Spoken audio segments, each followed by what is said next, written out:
வாழ்க்கையில அடுத்த கட்டத்துக்கு போக முடியாம ஒரே இடத்துல சிக்கித் தவிக்கிறீங்களா? ஒருவேளை நீங்க சுமந்துட்டு இருக்கிறது நினைவுகள் இல்ல, உங்களை மூழ்கடிக்கிற கற்கள்னு சொன்னா நம்புவீங்களா? விடை தெரிய இந்த கதையை கேளுங்க.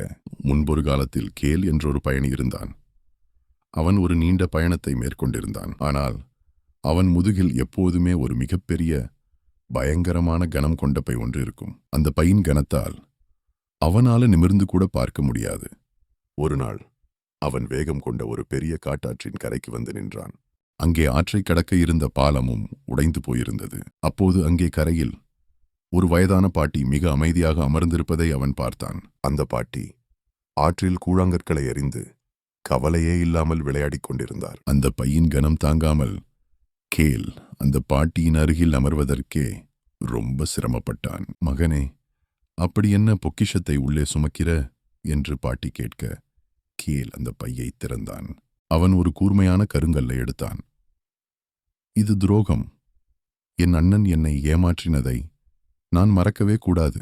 அடுத்து ஒரு உடைந்த செங்கல்லை வைத்தான். இது தோல்வி. நான் கட்ட நினைத்த வீடு இடிந்து விழுந்ததற்கான அடையாளம் இது. கடைசியாக காய்ந்த மரக்கட்டையை நெஞ்சோடு அணைத்தான். இது நான் இழந்த காதல். இப்படி அவமானம், சண்டை, கவலைன்னு அவன் பைக்குள்ள இருந்ததெல்லாம் வெறும் கற்கள்தான். இதை பார்த்த அந்த பாட்டி சொன்னாங்க, மகனே, நீ நினைவுகளை சேகரிக்கல, கற்களை சுமக்கிற.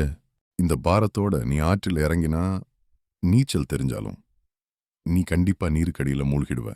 கேலுக்கு பயம் வந்தது. ஆனா இதை விட்டா நான் நானாக இருக்க மாட்டேனே, இது என் வாழ்க்கையாச்சேன்னு கலங்கினான்.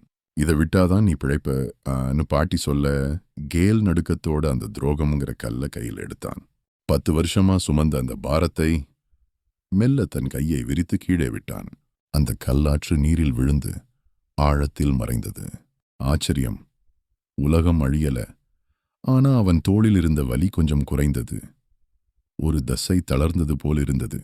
உடனே ஒரு நம்பிக்கை வந்தது. அந்த தோல்விங்கிற செங்கல்ல தூக்கி பலமாய் எறிந்தான். இனி என்னால ஜெயிக்க முடியும்னு நினைச்சான்.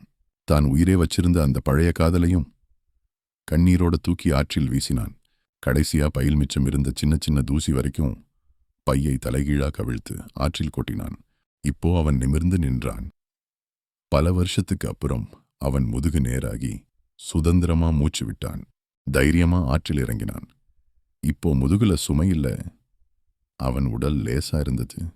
நீரோட்டம் அவனை இழுத்தாலும் அவனால சுலபமா நீந்த முடிஞ்சது.